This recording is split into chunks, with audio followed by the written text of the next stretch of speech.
I think that there are three main things that somebody trying to build a cyber program for a fleet needs to consider.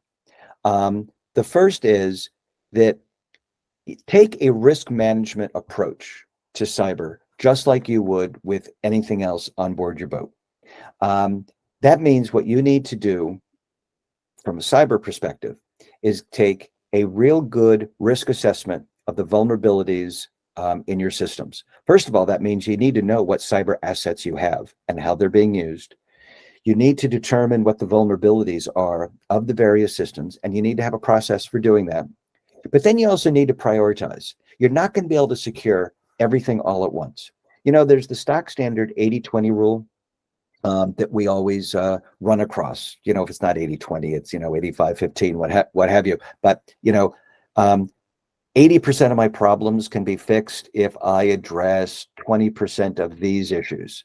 So you need to prioritize and triage. What are my most serious and likely vulnerabilities, and what can I do about them?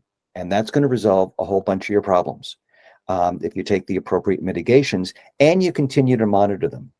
As you then go back and say, okay, now that I've taken care of this set of problems, what are the next ones that remain? So the whole risk management process, again, just like it is in the physical world, it is a continuous feedback loop all the time.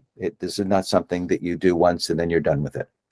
I think as you are building your defense, it's important to not concentrate on particular type of threats or particular type of vulnerabilities.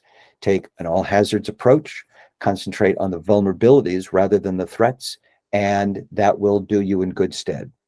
And I think the third thing I would look at is have a really good cyber awareness program for all of your employees and all of your crews.